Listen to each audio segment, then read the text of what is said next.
nililetewa madhabahu ya Mungu iliyo katika nchi, nami nikaona watumishi ambao waliaminiwa na Mungu kwa ajili ya nchi.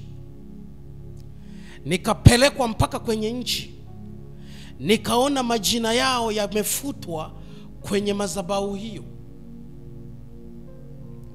Ndipo nilipomwona Shetani alipopiga kelele kuitaka damu ya Watanzania, naye alisaga meno.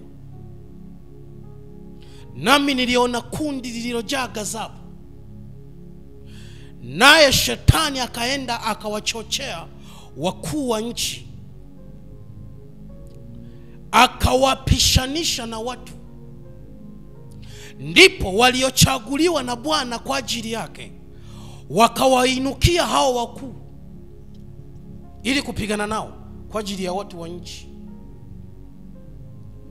Ndipo nami nilimwona Bwana, nikaona maneno yaliyoandikwa kwa neno la siri. Mfalme wa nchi ya Babeli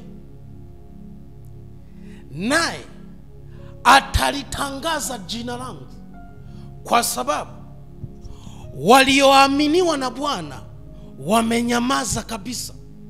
Lakini huyo mfalme atalitangaza jina langu katika wakati wa taabu,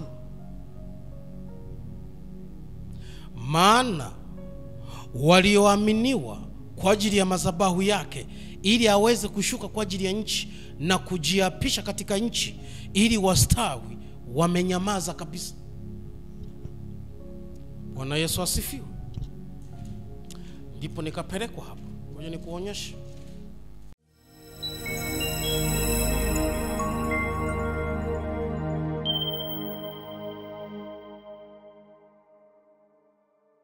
Bwana Yesu asifiwe. Wana wa Mungu, na wasalimu katika jina la Yesu.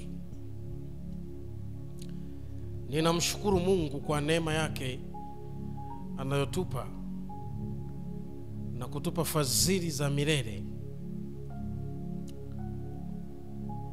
Tunamshukuru Bwana ambaye anawezesha watumishi wake wanaoendelea kusimama kwa ajili ya taifa hili na kwa ajili ya ulimwengu wote. Ninawashukuru watumishi ambao mko kwenye maombi Dodoma. Mko kwenye maombi. Leo ni siku ya 14. Na washukuru sana. Yesu aendelee kuwapa nguvu, na siwafiche neno lolote lenye kuyasema yala ambayo anayataka. Bwana Yesu asifiwe sana. Pia na washukuru watumishi, timu ambayo iko Arusha. Na kushukuru sana kiongozi na timu yako ambao mmesimama kwa ajili ya nchi. Leo ni siku ya 5. Pia na washukuru sana walioko Geita ambao mmesimama kwa ajili ya nchi na kumsikia Mungu anachokisema. Bwana Yesu asifiwe. Mlioko Geita, leo ni siku ya 3. Na washukuru na Watanzania wote mnaopokea neno la Mungu na kulitii kwa kila mtu mmoja mmoja na kushika kile Mungu anachotaka. Pia na washukuru wachungaji, maaskofu na watumishi wote mlioko makanisani kwenu mnaopokea neno la Mungu na kulifanyia kazi. Tukazeni mwendo, madam ni mchana, maana usiku waja. Tusipoweza kusimama kwa uhuru na amani kama hii ambayo Bwana Yesu ametuachia. Bwana Yesu asifiwe. Pia ninamshukuru Mungu kwa fadhili zake. Ninawashukuru na wale ambao mnaendelea kutufadhili, kunyosha mkono kwa ajili ya kufanikisha kazi hii. Haleluya. Katika agizo la Bwana kufanikisha utakaso wa nchi kupitia sadaka, mpaka sasa hivi niliyopokea ni 50,000.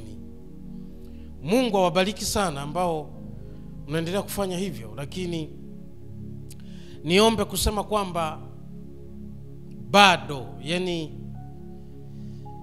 Mungu atusaidie. Ndio maana nilisema siku ile kwamba hata mnaoendelea kuomba, endeleeni kuombea watu ambao wana moyo wa kutoa, lakini ndani yao ghafla uzito unaingia. Ujue ni vita. Ni vita kumwangusha shetani. Ni vita. Mungu alipotaka kutoa sadaka ili awapate watu, angalia alichofanya. Ilibidi anyamaze,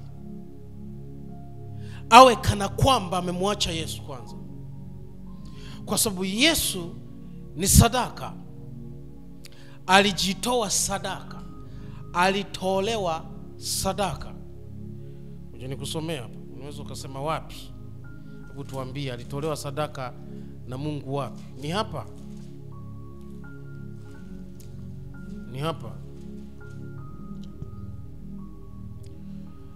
Isaya 53 inasema hivi: ni nani aliyesadiki habari tuliyoileta? Na mkono wa Bwana amefunuliwa nani? Maana alikuwa mbele zake kama mche mororo na kama mzizi katika nchi kavu. Yeye hana umbo wala uzuri, na tumuonapo hana uzuri hata tumtamani. Alizarauliwa na kukataliwa na watu, mtu wa huzuni nyingi, ajuaye sikitiko, na kama mtu ambaye watu humficha nyuso zao. Alizarauliwa wala hakuhesabiwa kuwa kitu. Angalia ule mstari wa 6 unasema hivi: sisi sote kama kondoo tumepotea, kila mmoja wetu akageukia njia yake mwenyewe, na Bwana ameweka juu yake maovu yetu sisi sote. 7, alionewa lakini alinyenyekea, wala hakufunua kinywa chake. Kama mwana kondoo apelekwaye machinjioni, na kama vile kondoo anyamazavyo mbele yao wakatao manyoya yake, naam, hakufunua kinywa chake. Kwa kuonewa na kuhukumiwa aliondolewa na maisha yake, na ni nani aliyesimulia? Maana amekatiliwa mbali na nchi ya walio hai. Alipigwa kwa sababu ya makosa ya watu wangu, wakamfanyia kaburi pamoja na wabaya, na pamoja na matajiri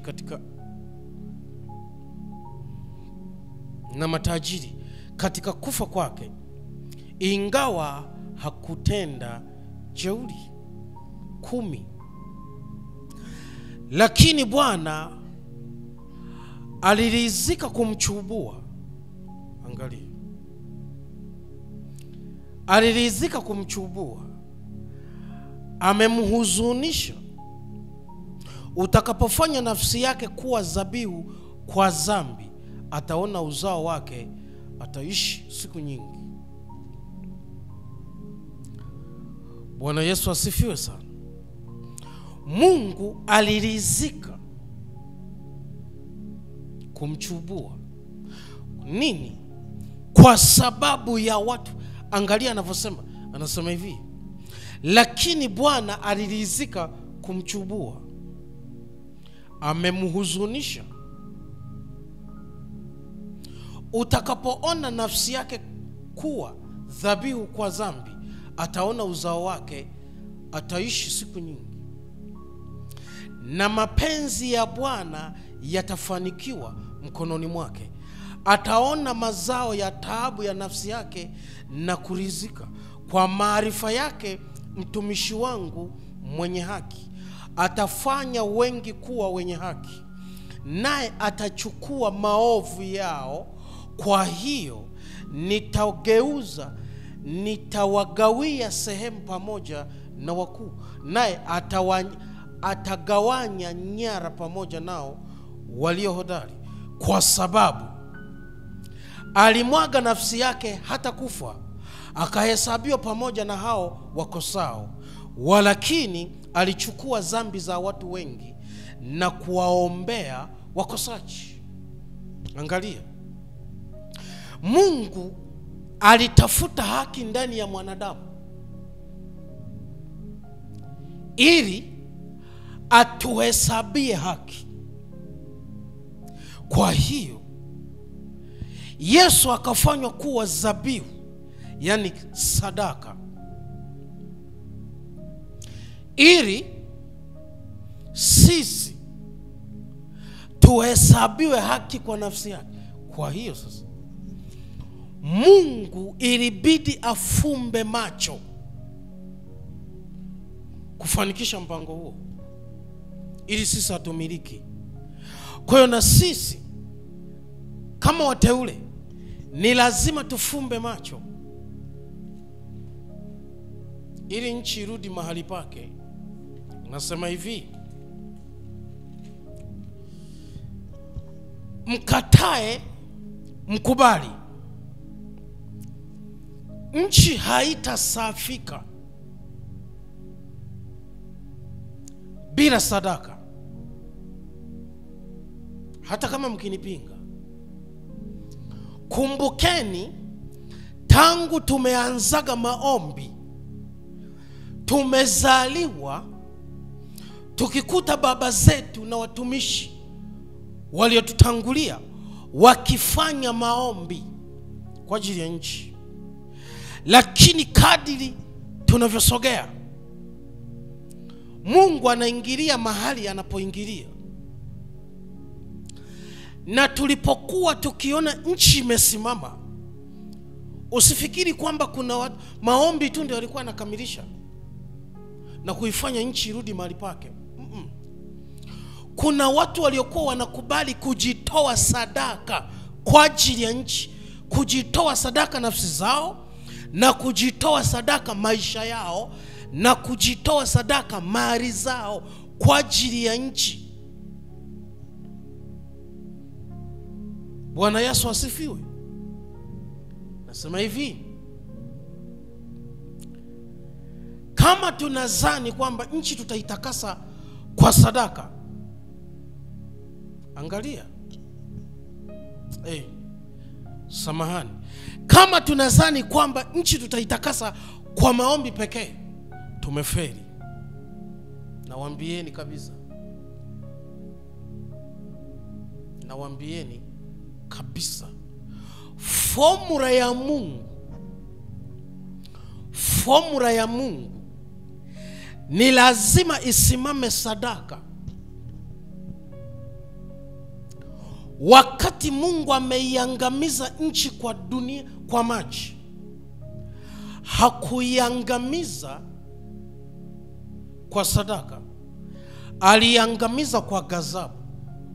Lakini alipotaka kuitakasa nchi na nchi iongezeke na idumu, ilisimama sadaka. Ngoja nikusomea hapa ili uelewe ninachokisema. Jana wakati naomba, nitakushuhudia niliofunuliwa, ambao yamenifanya nisimamishwe hapa ili usikie. Kama tusipotenda kabisa. Biblia inasema hivi, na Mungu akamkumbuka Nuhu na kila kilicho hai na wanyama wote waliomo pamoja naye katika safina. Mungu akavumisha upepo juu ya nchi, maji yakapungua, chemchemi za vilindi zikafungwa, pia na madirisha ya mbinguni, mvua kutoka mbinguni ikazuiliwa. Sasa unisikilize. Mungu, Biblia inasema hivi, Mungu akamkumbuka Nuhu. Kwa hiyo alipomkumbuka hakumuondoa kwenye safina. Kumbukumbu lake alizuilia vilindi. Maana yake, kama Mungu asingemkumbuka Nuhu, mvua ingeendelea kunyesha. Sawa sawa? Sasa angalia, alipomkumbuka hakuna kitu alichomwapia mpaka yeye ajiongeze kwanza. Na ili ajiongeze ni mpaka Mungu aondoe maji juu ya nchi. Bwana Yesu asifiwe. Nasema hivi, sisi tumekumbukwa na Mungu. Sasa Mungu anataka ajiapishe juu ya nchi. Mungu ili ajiapishe ni lazima awe na mahali pa kushukia. Kwa sababu wakati anashuka Edeni, yalikuwa ni mazingira aliyoyatengeneza mwenyewe. Ndiyo maana alikuwa anashuka kila jua lilipokuwa linapunga. Bwana Yesu asifiwe. Lakini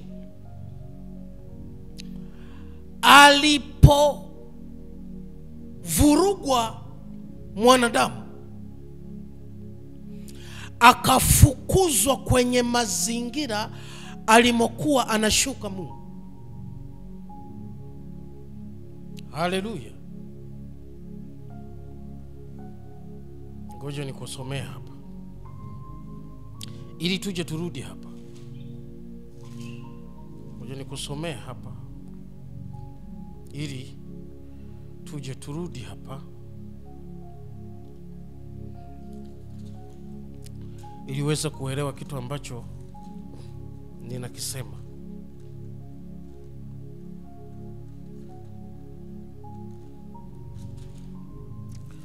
Ili uelewe kitu ambacho Bwana anakiagiza. Kutoka, kitabu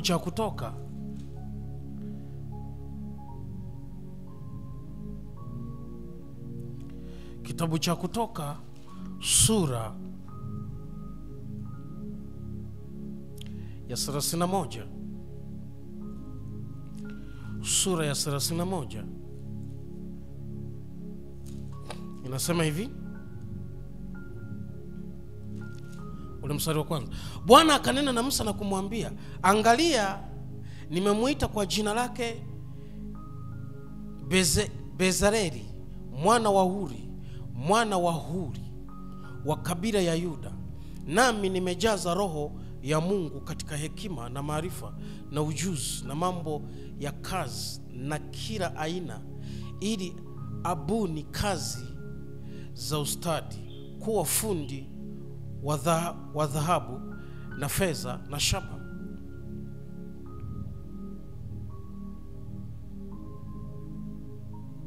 Bwana Yesu asifiwe. Sasa angalia, wakati Mungu anataka kuanza kufunua mambo yake, alimuonyesha mtu aliandaliwa kuanza kuvitengeneza vile vitu. Tuko sawa sawa? Nasema hivi, wakati Mungu anataka kuanza kubuni vitu, kitu cha kwanza alianza kumwandaa mtu ambaye atasimama kuyatekeleza mambo yote. Haleluya. Je, nikupeleka hapa. Angalia, ili umpate huyu Zeaeri aliyeandaliwa kubuni mambo ya kutengeneza madhabahu na kutengeneza kila kitu ambacho Mungu alikielekeza kwa Musa. Angalia Kutoka sura ya 25. Ule mstari wa kwanza unasema hivi: Bwana akanena na Musa na kumwambia, waambie wana wa Israeli kwamba wamtwalie sadaka kila mtu ambaye moyo wake wampa kupenda. Mtatoa kwake sadaka yangu, sadaka utakayoipokea mikononi mwao ni hii: dhahabu na fedha na shaba na nyuzi za rangi za samawi. Sasa tunataka tujue lengo la kumwambia atoe vile vitu. Lengo la kumwambia atoe vile vitu. Angalia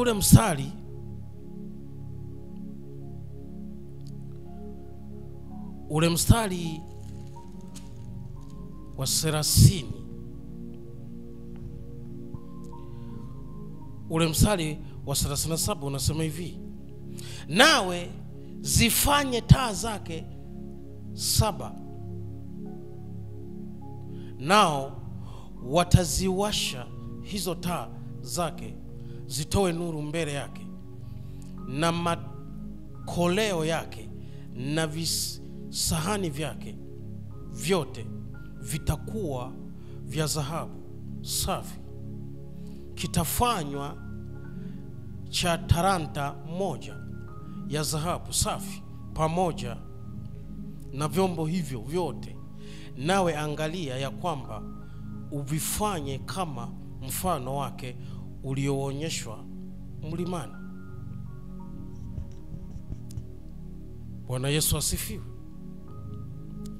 Angalia, wakati anamwambia waambie wafanye hivi, ni ili viwekwe madhabahuni hekaluni, ile hekala mapazia. Kwa lengo la kuvitoa hivi vitu, walikuwa wanaelekezwa ili wavitoe viwe vya madhabahuni. Tuko sawa sawa? Ukisoma sasa tulikosoma kwenye ile sura 31, anaonyesha huyo mtu aliyejazwa hivyo vitu avibuni, lengo vikae madhabahuni, ili Mungu apate kushuka kati yao. Wanitwalie sadaka ili nipate kushuka kati yao. Sasa angalia, wakati akishuka Edeni walikuwa hawatoi sadaka ndo ashuke. Alikuwa anashuka bila sadaka. Alichokuwa anashuka, alikuwa anashuka kwa sababu ya moyo safi. Bwana Yesu asifiwe. Kwa hiyo tulipovuruga, Mungu ikabidi aandaliwe mazingira.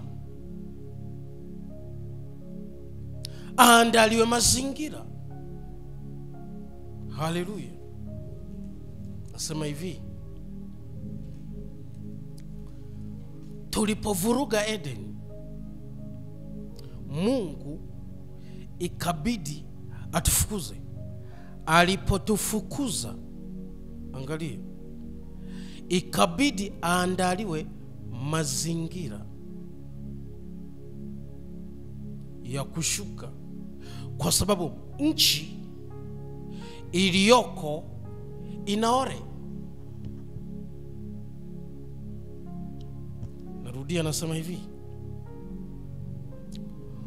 Biblia inasema ole wa nchi na bahari, kwa sababu mshitaki wa ndugu zetu ametupwa, naye akiwa na ghadhabu. Kwa hiyo nchi ina ole, nchi ina ole. Okay, ngoja nitoe mfano huu. Rais anapotaka kuja kwenye eneo fulani, kama ni baya hilo eneo, haji kwa sababu liko ndani ya nchi yake. Lazima liandaliwe mazingira, lazima mazingira yatengenezwe, ndipo rais aje kwenye hayo mazingira yaliyoandaliwa. Kwa hiyo rais hata kuja eti kwa sababu hilo eneo eti liko ndani ya nchi yake na anatawala hayo mazingira, haji kwa staili hiyo. Kwa hiyo waliowekwa kumwakilisha kwenye hilo eneo ni lazima waandae mazingira kwanza yanayoendana na rais anayekuja kwenye hayo mazingira. Tuko sawa sawa? Sasa angalia, hiki kitu ni mfano wa mbinguni. Hamuwezi kumleta Mungu kwa sababu mnajua kuomba.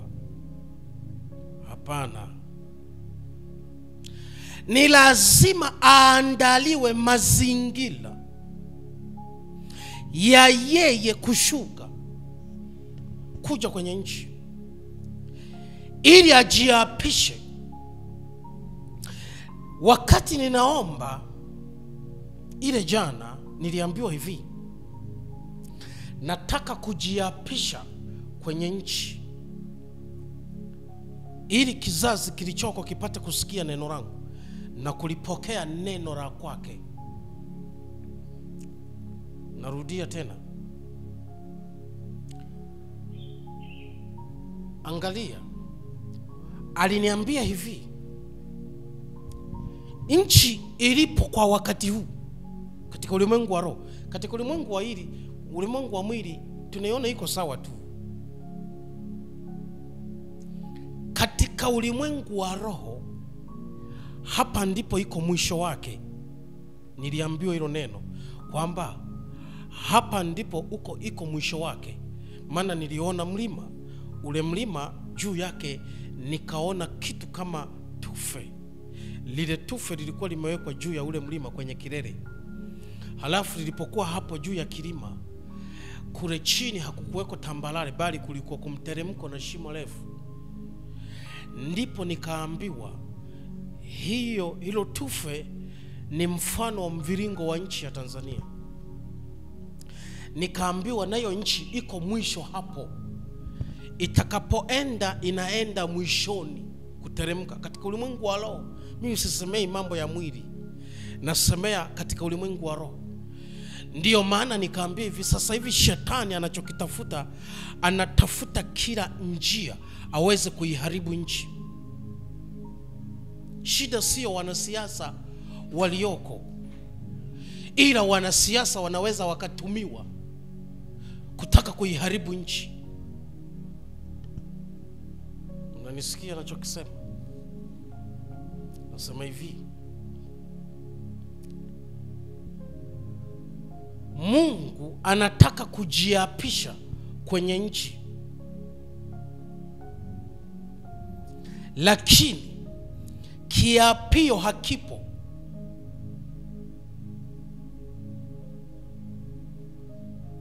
Ngoja nirudie. Rais anapotaka kuapa, kwa nini huwa anawekewa madhabahu? Yaani madhabahu inasimamishwa, anaapa, anapewa katiba, anapewa kitabu cha maandiko cha maneno ya Mungu kulingana na dini yake, si ndio? Akishapewa anaanza kuapa. Mbele yake ikiwa imesimamishwa madhabahu ambao tunaonaga anasimama kuhutubia, kwamba angalia, nyinyi mnafikiri kwamba sisi tunataka tu tukurupuke. Hebu tujifunzeni kwa wanadamu. Wanapotaka kuapa kwa ajili ya wananchi wao, kwa nini huwa wanawekewa madhabahu? Kwa nini asisimame tu halafu akaanza kuzungumza? Halafu kwa nini Mungu tunataka ashuke bila madhabahu halafu aongee kitu? Inawezekana. Sasa angalia, akaniambia nataka kujiapisha juu ya nchi. Sasa nikurudisha hapa ili uelewe ninachokisema mimi. Angalia, Biblia inasema hivi: na Mungu akamkumbuka Nuhu na kila kilicho hai na wanyama wote waliomo pamoja naye katika safina, na Mungu akavumisha upepo juu ya nchi, maji yakapungua, chemchemi za vilindi zikafungwa pia, na madirisha ya mbinguni, mvua kutoka mbinguni ikazuiliwa. Tusangalie, alipomkumbuka akasubiri Nuhu atafanya nini ili Mungu ajiapishe mvua kutokurudi. Nasema hivi, alichomkumbuka ni kuzuilia vilindi na kuzuilia mvua inayoendelea kunyesha, lakini haikufungwa mvua. Ikabidi amsubirie Nuhu kwanza nini ataamua.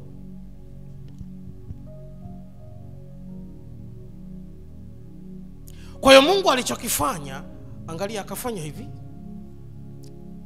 Ule mstari wa 3 nasema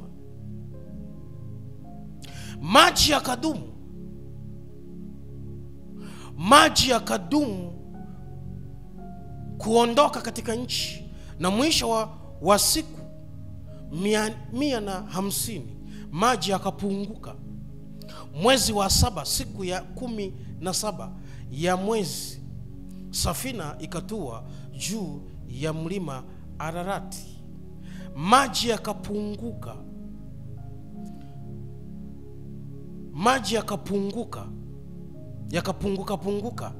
hata mwezi wa 10, mwezi huo wa 10 siku ya kwanza ya mwezi, vilele vya milima vikaonekana.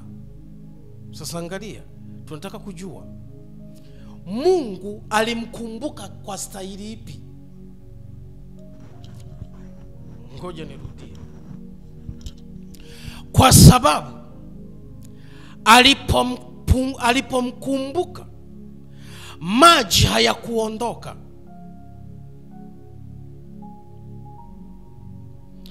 Alichomkumbuka ni kufunga chemichemi za vilindi zinazobubujika maji yaendelee kupanda. La pili, alichokumbuka ni kufunga madirisha ya mbinguni yasiendelee kudondosha maji. Afu akaishia hapo. Bwana Yesu asifiwe sana. Sasa angalia, wakati amezuia vilindi, hakuizuia nchi isitoe chemichemi. Ngoja nirudie, nasema hivi, wakati Mungu amezuia vilindi na chemichemi za maji, hakuizuia kwa sababu iliyokuwa inatoa chemichemi ya maji katika vilindi vya maji ni nchi. Tuko sawa sawa? Sasa ile nchi ilikuwa imepokea uovu, nayo ilikuwa inapiga kelele ili watu waweze kuendelea kuhukumiwa. Kwa hiyo Mungu akafunga. Alipofunga, akasubiria Nuhu, akamsubiri Nuhu atakapotoka kwenye safina. Ni kitu gani atakifanya ili Mungu ajiapishe juu ya nchi na kuiapia nchi isiangamize watu kwa maji? Angalia, inasema hivi, ule mstari wa 13 unasema, ikawa mwaka wa 601, mwezi wa kwanza, siku ya kwanza ya mwezi, maji yalikauka juu ya nchi. Nuhu akaondoa kifuniko cha safina, naye akaona na tazama, uso wa nchi umekauka. Na mwezi wa pili, siku ya 27 ya mwezi, nchi ilikuwa kavu. Tuko sawa sawa? Angalia mstari wa 15. Mungu akamwambia Nuhu akisema, toka katika safina, wewe na mkeo na wanao na wake za wanao pamoja nawe. Utoe pamoja nawe kila kilicho hai kilichomo pamoja nawe, chenye mwili, ndege na wanyama, na kila kitambaacho chenye kutambaa juu ya nchi, wajae katika nchi, wawe na uzao, wakaongezeke katika nchi. Basi 18, Nuhu akatoka, yeye na wanyama na mkewe na wake za wanawe pamoja naye, kila mnyama na kila kitambaacho na kila ndege, kila kiendacho juu ya nchi, kwa kabila zao, wakatoka katika safina. Angalia, kwa hiyo Mungu akampa tu taratibu. Cheki ule mstari wa 20. Roho iliyokuwa ndani ya Nuhu ikampa nia ya Mungu anayowaza ndani ya wanadamu ili afanye jambo.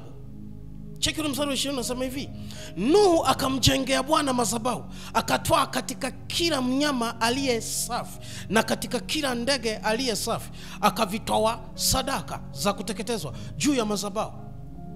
21, Bwana akasikia harufu ya kuridhisha, Bwana akasema moyoni mwake. Angalia, sitailani nchi tena. Kwa hiyo angalia, kama asingetoa lile neno la kuilani nchi upya lilikuwepo. Watu wajielewa. Nasema hivi, Nuhu alitolewa kwenye safina na akapewa utaratibu namna atakavyowatoa wanyama ili wakaongezeke na kuzaana.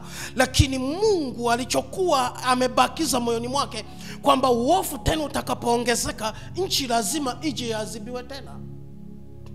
Kwa hiyo Roho wa Mungu aliyekuwa ndani ya Nuhu alipofunua ile nia ya Mungu ndani yake, cheki Mungu alichojiapisha. Biblia inasema Bwana akasikia harufu ya kupendeza, ya kuridhisha. Bwana akasema moyoni, sitailaani nchi tena baada ya hayo kwa sababu ya mwanadamu, maana mawazo ya moyo wa mwanadamu ni mabaya tangu ujana wake, wala sitapiga tena baada ya hayo kila kilicho hai kama nilivyofanya. Sasa unisikilize vizuri. Aliyaona mawazo ya mwanadamu jinsi yalivyo mabaya. Kwa hiyo aliuona uharibifu utakaokuja kutokea baadaye, baada ya kutoka kwenye safina. Kwa hiyo nchi ilikuwa inakuja kupigwa tena kama ilivyopigwa wakati wa Nuhu. Kwa nini? Kwa sababu siku zote mabaya, mawazo ya mwanadamu yaliyoko moyoni mwake ni mabaya. Kwa hiyo kama ni mabaya, yatakuja yazalisha uovu tena. Angalia, Nuhu alipogundua anachopaswa kufanya, Mungu akasema, sitailaani nchi tena kwa sababu ya mwanadamu. Kwa hiyo hata kama uharibifu wa mwanadamu utatokea, madhabahu hii itasimama ili nikumbuke kumuokoa. Angalia ule mstari wa 22 unasema hivi: muda nchi idumupo, majira ya kupanda na kuvuna na mavuno, wakati wa baridi na wakati wa hari, wakati wa kaskazini na wakati wa kusi, mchana na usiku havitakoma. Kumbuka hayo ni mawazo yake. Sio kwamba alikuwa anamwambia Nuhu. Angalia kilichosababisha. Unisikiliza vizuri mwana wa Mungu, ninyi mnaotaka nchi hii iwe salama. Angalia, tumepewa tendo dogo sana kwa Mungu. Kwa wanadamu linaweza likawa kubwa, kwa Mungu dogo sana. Halafu angalia tunapotaka kufeli, ni padogo sana. Kutokutekeleza. Kwa nini Mungu hakusema baada ya kumtoa Nuhu kwenye safina, nenda na wewe na watoto wako na wake wa watoto wako na mkeo, na wanyama uwatoe wakazaane kwa kabila zao? Halafu Mungu akanyamaza. Kwa nini hakusema sitakuja kuilani nchi tena, ikiwa ameona madhara yaliyotokea? Kwa nini hakusema? Halafu kwa nini alikuja kusema baada ya kuiona madhabahu imesimama na sadaka imetolewa ndipo akasema? Sasa angalia, kiapo cha nchi kilikuwa kimefungwa ndani ya sadaka ambayo alipaswa kuifanya Nuhu juu ya nchi.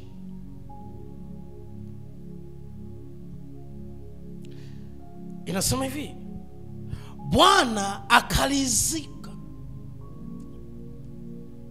akasikia harufu ya kuridhisha. Bwana akasema moyoni. Angalia, hakusema na mtu. Ndipo ile sura ya 9 tunaona Mungu anajiapisha kwa Nuhu.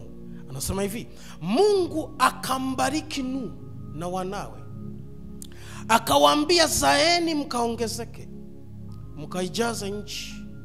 Kila mnyama wa katika nchi atawaogopa ninyi na kuwahofu, na kila ndege wa angani. pamoja na vitu vyote vilivyojaa katika ardhi na samaki wote wa baharini vimetiwa mikononi mwenu. Kila kiendacho kilicho hai kitakuwa chakula chenu, kama nilivyowapa mbegu za majani, kadhalika na wapeni hivi vyote. 4. Bali nyama pamoja na uhai, yaani damu yake, msile. Hakika damu yenu ya uhai wenu nitaitaka, na kwa mkono wa kila mnyama nitaitaka, na kwa mkono wa mwanadamu, kwa mkono wa ndugu ya mtu nitaitaka uhai wa mwanadamu. Atakayemwaga damu ya mwanadamu, damu yake huyo itamwagwa na mwanadamu, maana kwa mfano wake Mungu alimfanya mwanadamu. Nanyi zaeni mkaongezeke, zaeni sana katika nchi, mkaongezeke ndani yake. Kilichosababisha nini? Angalia mstari wa 15 sura ya 8 Mwanzo, inasema hivi: Mungu akamwambia Nuhu akisema, toka katika safina, wewe na mkeo na wanao na wake za wanao pamoja nawe, utoe pamoja na wao nawe kila kilicho hai kilichomo pamoja nawe, chenye mwili, ndege na wanyama, na kila kitambaacho chenye kutambaa juu ya nchi, wajae katika nchi, wawe na uzao, wakaongezeke katika nchi. Halafu Mungu akaishia hapo. Halafu tunaona masuala ya kuapiwa uzao kuongezeka sana, na vitu vikawatii na vingine kuwaogopa ni baada.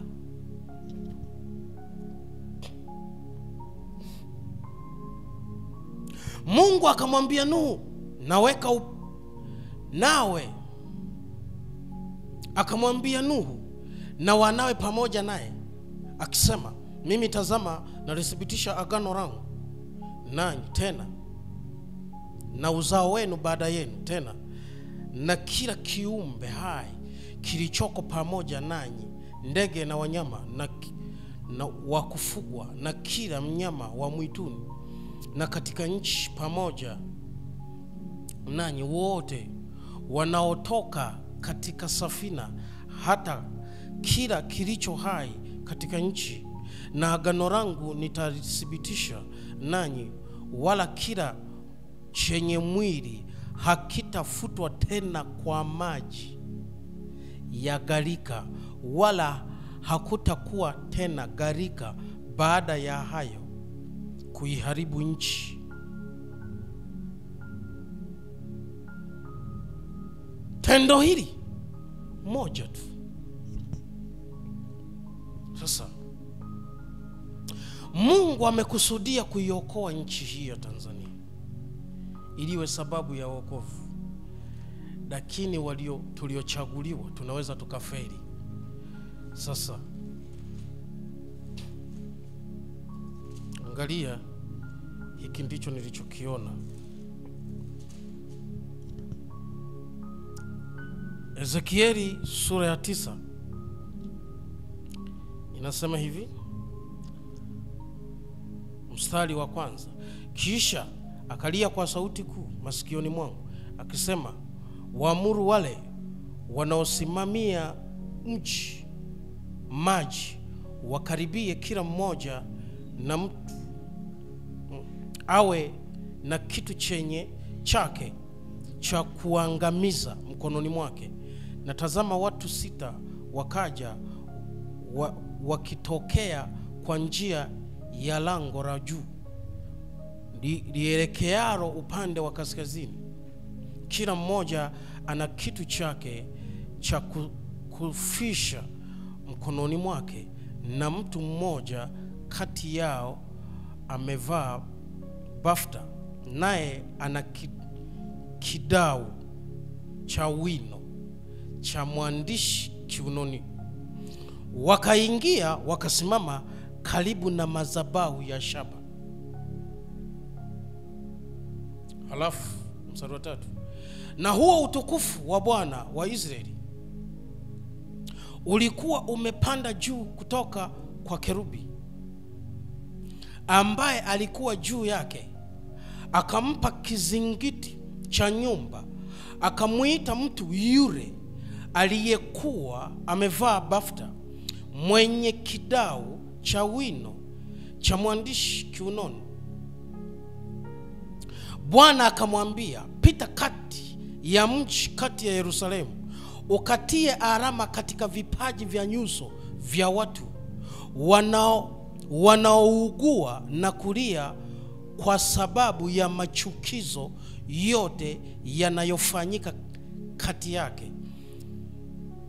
Na hao wengine aliwaambia, nami nikasikia, piteni kati ya mji nyuma yake, mkapige jicho lenu lisiachilie, wala msione huruma. Waueni kabisa mzee na kijana na msichana na watoto wachanga na wanawake, lakini msiwakaribie mtu yeyote mwenye hiyo alama. Tena anzieni katika patakatifu pangu. Basi wakaanza kwa wazee waliokuwa mbele ya nyumba. Bwana Yesu asifiwe. Kwa nini mwangamizaji aliambiwa anzieni katika nyumba yangu? Hakuambiwa anzieni na wafalme. Ukisoma habari hizo unaweza kaelewa machukizo yaliyokuwa yanafanywa na wana wa Israeli. Waliacha madhabahu ya Bwana, wakaacha kumcha Bwana. Bwana Yesu asifiwe sana. Sasa unisikilize vizuri. Nililetewa madhabahu ya Mungu iliyo katika nchi, nami nikaona watumishi ambao waliaminiwa na Mungu kwa ajili ya nchi. Nikapelekwa mpaka kwenye nchi, nikaona majina yao yamefutwa kwenye madhabahu hiyo. Ndipo nilipomwona shetani alipopiga kelele kuitaka damu ya Watanzania, naye alisaga meno. Nami niliona kundi lililojaa ghadhabu, naye shetani akaenda akawachochea wakuu wa nchi, akawapishanisha na watu.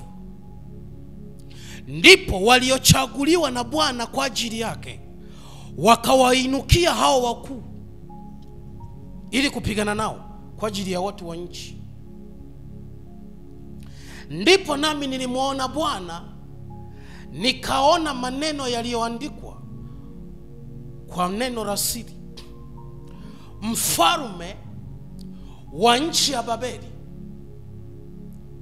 naye atalitangaza jina langu, kwa sababu walioaminiwa na Bwana wamenyamaza kabisa. Lakini huyo mfalme atalitangaza jina langu katika wakati wa taabu. Maana walioaminiwa kwa ajili ya madhabahu yake, ili aweze kushuka kwa ajili ya nchi na kujiapisha katika nchi ili wastawi, wamenyamaza kabisa. Bwana Yesu asifiwe. Ndipo nikapelekwa hapo. Ngoja nikuonyeshe. Hapo.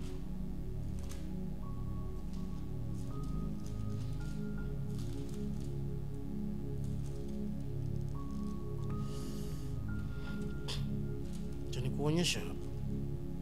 Danieli sura ya 4. Danieli sura ya 4. Hizi zinamzungumzia mfalme Nebukadneza. Ukisoma mstari wa kwanza unaona nini anaelezea huyu mfalme Nebukadneza. Lakini ule mstari wa 34. Haya ni maneno Nebukadneza anayaongea mwenyewe.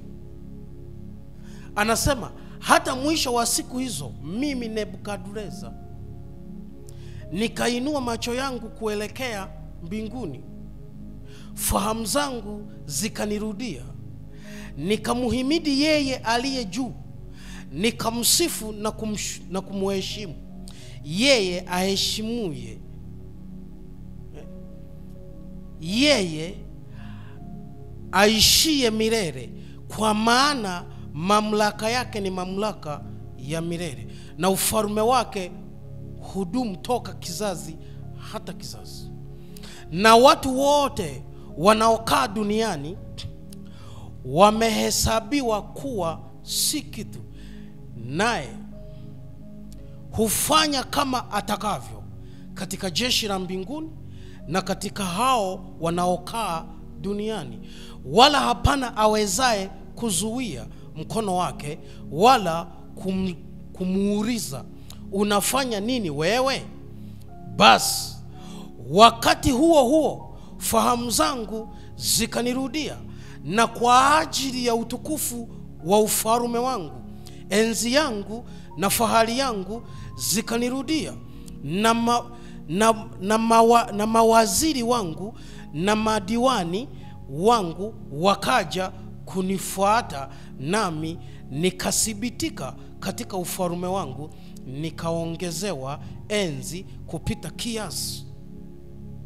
Basi mimi Nebukadneza nitamhimidi mfalme wa mbinguni na kumtukuza na kumheshimu, maana matendo yake yote ni ya kweli na njia zake ni za adili, na wale waendao kwa kutakabari yeye aweza kuwalizia. Hayo ndiyo aliyoniambia. Katika mfalme anayeonekana si kitu, ndipo nilikapelekwa mpaka kwenye masanduku yaliyopigiwa kura. Nikaona masanduku mapya yaliyoandikwa Tanzania, halafu chini yake yameandikwa haki ya Bwana wa majeshi itathibitika, kwa sababu mfalme wa nchi amemuhimidi Bwana wa majeshi. Nao watu walipiga kura wakiwa wamejawa hofu ya mfalme na jeshi alilokuwa nalo,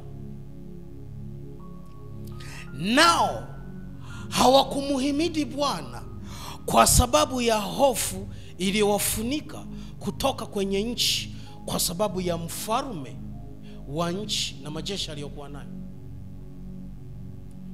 Ndipo nikaambiwa, kwa kuwa hamkuweza kusimama nami, yani kusimama na Bwana, sio kusimama na mimi, kusimama na Bwana,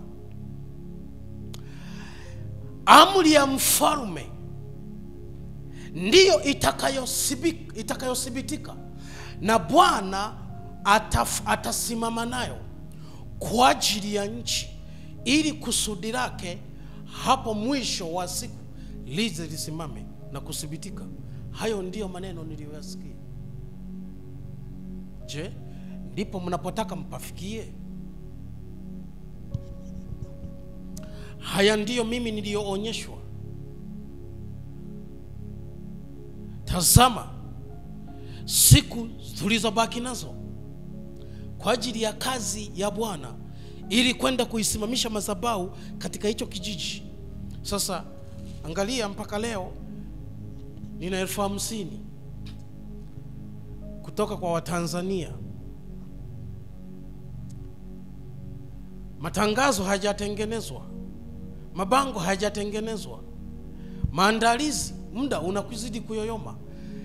Kongamano ni siku ya tarehe 3 mwezi wa 7, leo ni tarehe 17, tarehe 18 leo. Kwa unaweza ukaelewa. Kwa siwezi kukuhimiza sana, ila nitakushuhudia. Na Bwana naye akasema, kwa kuwa nyakati hizo zilizoamuliwa, huyu aliyevaa bafuta atakaposimama kwenye madhabahu ya Bwana yenye ghadhabu yake, atakayenyosha mkono wake juu ya nchi na kumnyoshea mkono mkuu wa wakuu wa nchi. Mnisikii? Awe mtumishi wa Mungu, awe ni nani, Bwana atathibitika kwa huyo mtu. Hayo ndiyo maneno niliyosikizishwa. Nitakurudia. Mungu awabariki sana. Amen.